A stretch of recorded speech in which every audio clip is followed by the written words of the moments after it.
Oh, Rand Paul, what a wonderful surprise. I hope you're here to apologize to me. You attacked me pretty hard out there. No, Dr. Fauci, we're not here to do that. We are here to tell you that your reign of terror is over. Now, Senator Paul, are you threatening me? You can't do that. We have a new variant that may be worse than the original COVID-19. The science will determine if this new variant is worse than the original COVID. But I am the science. No, you're not the science. Science is science, a thing to be studied, a thing to be critical of until we have the right answers. Well, if you aren't with me, then you are just anti-science. I will do what I must.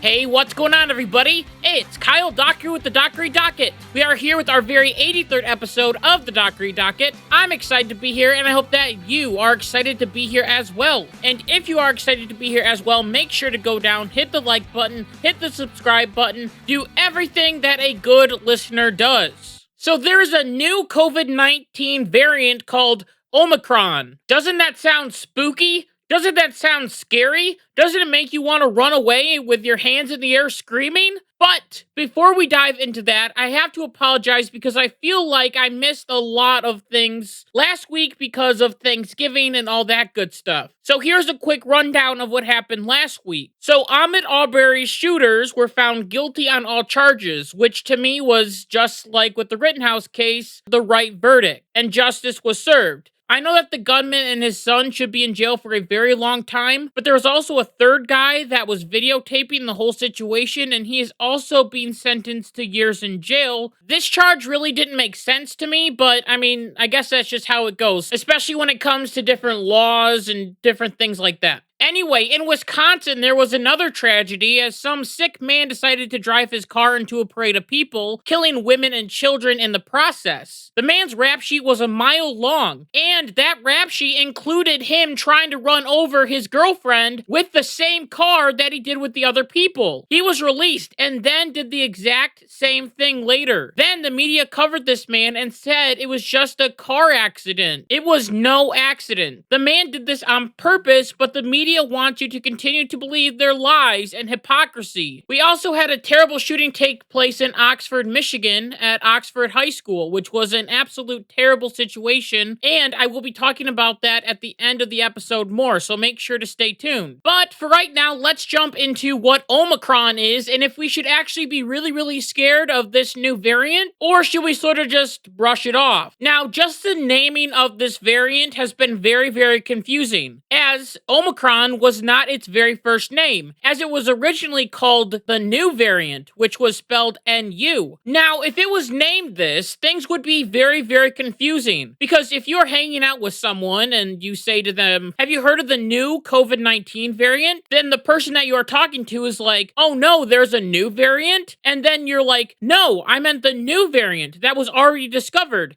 And then your friend is like, so there's a new variant called new that's new that was already discovered, but it's not new, it's new. And then you just have to be like, yeah, I think so. So it'd be too confusing. So they had to find another name. So they went back to the drawing board and thought, what about she? Which is spelled X-I. However, there was a problem with that name as well, as the Chinese dictator, president is named President Xi, spelled X-I. And there is no way in the world that the WHO would disappoint the dictator, president, so that also had to be changed, which left it to be called Omicron, which is the 15th letter of the Greek alphabet. Now I know what you're thinking. What do the Greeks have to do with COVID-19? Well, your guess is as good as mine because I have no idea. So originally, this new COVID-19 variant was discovered in South Africa, which means that it is in South Africa, but there's a possibility that it could have been in other countries like Europe. South Africa was just the first country that said, hey everyone, it's here, look out. This caused the world to go absolutely crazy. They went into a frenzy. I mean, we saw what the Delta variant did in India, and there's no way that we want that to happen in Europe or America or anywhere else. It is always good to be safe rather than sorry. So countries like France, Italy, Germany, Spain, Canada, Japan, and Australia decided to cut off 7 different Southern African countries. At first, King Fauci, our savior, was a little bit hesitant about banning travel. As he said in a statement, travel bans are something to think about, but you have to make sure that there are basis for doing that. And then, in a total change of direction, Joe Biden decided to wander out on Friday, November 26th, and announced that there would be restrictions on travel from Africa starting on November 29th. This meant that people had 3 days from these infected countries to come over to the United States, because apparently COVID doesn't take 3-day weekends. And so Joe Biden, along with France, Italy, Germany, Spain, Canada, Japan, and Australia, decided to cut off travel from 7 different countries from Southern Africa. I have them written down, but I can't say them, so they'll be up on the screen, I'm sorry. Now, when it comes to COVID-19 and making sure that we don't have a massive spread, I think that it is a good idea to either slow travel or ban travel from countries that are seriously ill and struggling from the virus. Going back in time with the Delta variant, we didn't want sick people from India coming over to the United States because they could have spread it more, and it could have led to more people dying. With original COVID, it was smart for Trump to lock down the country from China because the virus was a threat. Now, let me be clear. With both of these different variants of COVID, it still got into the country somehow and tragically took many lives. However, if we had a plan in place that said anyone could come over, and the sick from Africa with Omicron, the sick from India from the Delta variant, and the sick from China, which were coming with regular COVID, could have caused a bigger spread, which could have left to more people dying. Travel bans are not the perfect solution to end a pandemic, but it buys politicians time, and it gives the country time to make sure that they are ready for a spike if a spike comes. They have excess of beds, they have different medicines, they have ventilators if needed, all that healthcare mumbo jumbo. Now, I'm willing to admit that for this situation, I agree with Joe Biden that this travel ban is a good idea for now. However, here's the big question. Does Joe Biden believe in what Joe Biden is doing? Let me explain. When COVID-19 was making its rounds, this is the very first variant, everyone was a little bit anxious. It was reported to be in China, so President Trump decided to ban travel from China to the United States and from the United States to China on January 31st, 2020. The left, at the time, completely freaked out, literally losing their minds, claiming that the order was terrible, racist, xenophobic, all that leftist garbage. It was so bad that Nancy Pelosi and other Democratic leaders in New York City decided to go to Chinatown in New York. Famously, Nancy Pelosi said, "Come on down to Chinatown. Here we are. We're again careful, safe. Come and join us." Then later, the Democrats, including Nancy Pelosi, attacked Donald Trump for not doing enough to stop the spread of COVID-19. Like, he was trying to do something, but you called him a racist and xenophobic. And don't forget that you, the Democrats, wanted to party it up in Chinatown while the virus was spreading around. However, it wasn't just Nancy Pelosi and other New York politicians. It was other Democrats, including, at the time, Democratic nominee for president, Joe Biden. As on the very same day that Donald Trump called for the ban on China, Joe Biden got on stage for a campaign event in Iowa where he went on this long speech about how Donald Trump was racist and xenophobic. You don't have to just take my word for it because I have it on video. Just take a listen to this. The American people need to have a president who they can trust what he says about it, that he is going to act rationally about it. In moments like this is where the credibility of a president is most needed, as he explains what we should and should not do. This is no time for Donald Trump's record of hysterical xenophobia, and fear-mongering to lead the way instead of science. Yes, to get that clip, I had to watch about 10 minutes of a Joe Biden speech, but it was worth it because it showed Joe Biden calling Donald Trump a xenophobic racist. But that's just one example. As on February 1st, a day after the ban was put in place, Joe Biden tweeted, "We are in the midst of a crisis with the coronavirus. We need to lead the way with science, not Donald Trump's record of hysteria, xenophobia, and fear-mongering. He is the worst possible person to lead our country through a global health emergency." Then, there's another example. Once again, on March 12th, Donald Trump banned flights from the United States to Europe in an Oval Office address. Biden then went on Twitter, where he wrote, "A wall will not stop the coronavirus. Banning all travel from Europe or any other part of the world will not stop it. This disease could impact every nation and any person on the planet. We need a plan to combat it." So, what is the difference between these different travel restrictions from South Africa and the restrictions that Donald Trump put in place? Absolutely nothing. According to the left, Donald Trump shouldn't have banned travel from these different countries because that would just be racist and xenophobic. However, still according to the left, Joe Biden is allowed to ban these different countries because he is following the science. He is following the words of our great savior, King Fauci. Without King Fauci, millions of Americans would have died. And because people aren't listening to him now, they are dying. This is because if you criticize King Fauci in any way, you are criticizing science. And because of this new science, both King Fauci and Joe Biden are a little bit nervous about the new variant, and of course want to prevent it from spreading. How can we do this? Well, by pushing the vaccine. However, the question is, what does fully vaccinated mean? First, it meant 2 shots, but now King Fauci and Biden are calling for people to get booster shots. So if I don't get the booster shot, does that mean that I'm still fully vaccinated, or does it mean that I'm half vaccinated? No one really knows. But we can see that the media is pushing this vaccine very, very hard. As over on CNBC, host Jim Cramer expressed outrage to people that have decided not to get the vaccine. So he went on a rant and said, "It's time to admit that we have to go to war against COVID." He continued by saying, "Require vaccines universally. Have the military run it. If you don't want to get vaccinated, you better get ready to prove your consensus objector status in court." Well, this seems like a violation of personal rights, and it is always a good thing for the military to bust down your door. And the question for today is, do you think that the vaccine will work when it comes to this new variant? Put your answer in the comments section down below. Now, let me be clear. I'm not saying that the vaccine isn't effective. I'm simply wondering if it can be effective against this variant. Is this variant stronger, making the vaccine useless? Is the vaccine strong enough to stop it? That's all I'm asking. It is honestly my hope that with or without the vaccine, that Omicron is a milder version of COVID-19. And I mean, this is the life cycle of different viruses. The Spanish flu, for example, was really bad for a time, but after a while it mutated and became less deadly and acted more like a really strong flu. Yes, people still die from the flu, but not like how it was back in the 1940s when the Spanish flu was really bad. Right now, because Omicron is so new, we aren't 100% sure if this different mutation is going to be the light mutation that people just get and then get over really fast, like a bad cold or the flu. There are some studies, however, that are coming out right now that show it could be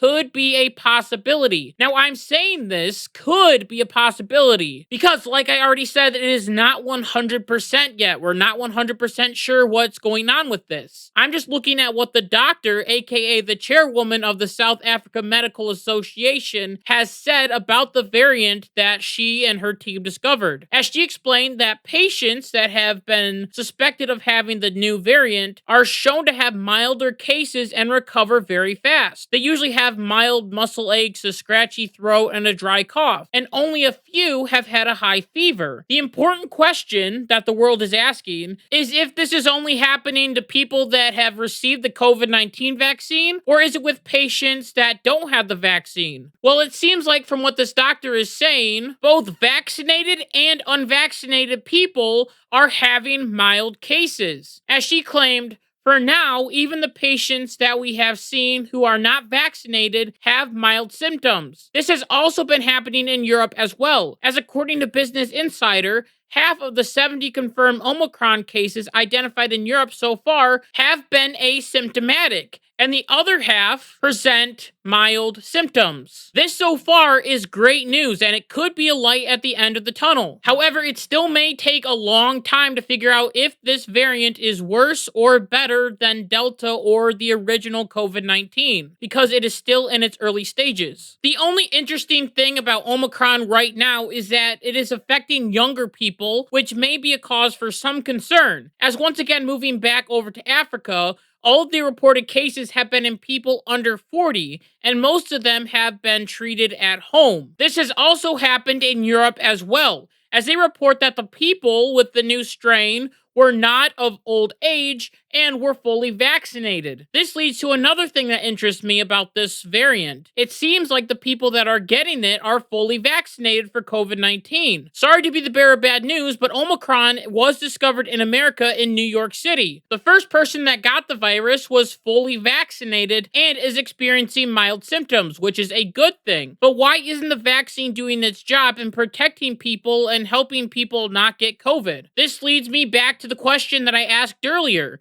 Is the vaccine strong enough to tackle Omicron, or is Omicron so weak that it doesn't even matter if the vaccine doesn't work because it's mild? There's just so many questions, so little time. But anyway, this situation has also happened in New York as well, as there have been 5 cases reported there, and New York has been very strict about people showing their vaccine papers before going into a restaurant or other buildings as well. And if we take a deeper look, we can see that the states and also countries with the largest vaccination rates right now are struggling with COVID-19. As the United Kingdom has 80% of their population vaccinated, and right now they're dealing with a 291% increase in cases. In Singapore, 92% of people are fully vaccinated, and they have experienced a 347% increase in cases. Moving over to the United States, Vermont, which is the state with the highest vaccination rate, is seeing an increase of 531% of cases rising. Right now, New York and Michigan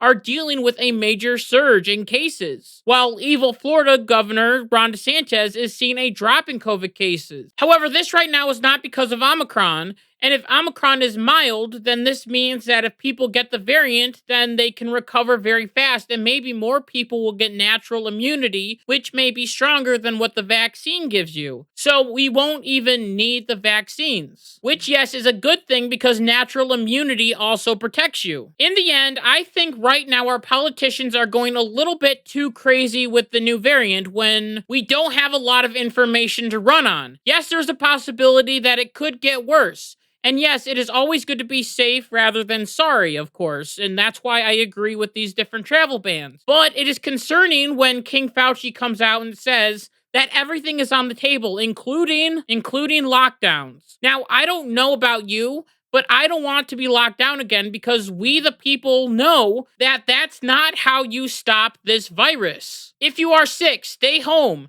If you already have COVID, call your doctor and ask them what medications you can take, even if that means taking ivermectin or other antibody treatments. If you don't have COVID and want to protect yourself, go get the vaccine or wear a mask. You know my opinion on both of those things. If you want to go get it, great. If not, that's completely fine.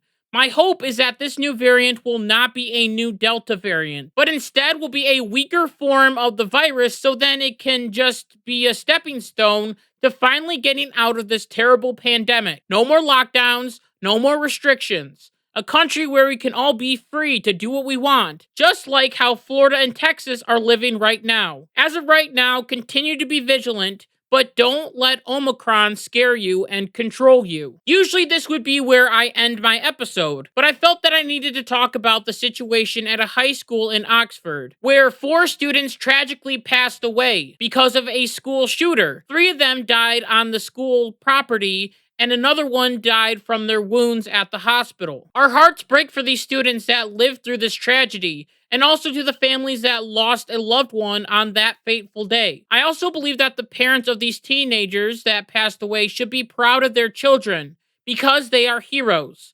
There was one student that passed away that was trying to grab the gun and stop the shooter. He risked his life to save others.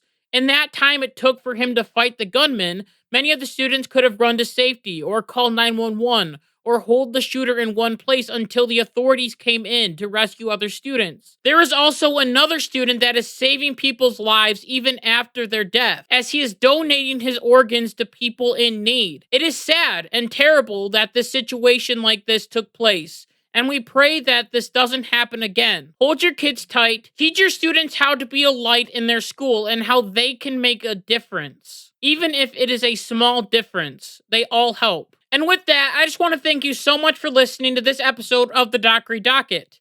And until next week, like my mom always says, be good, be kind, be loving, goodbye.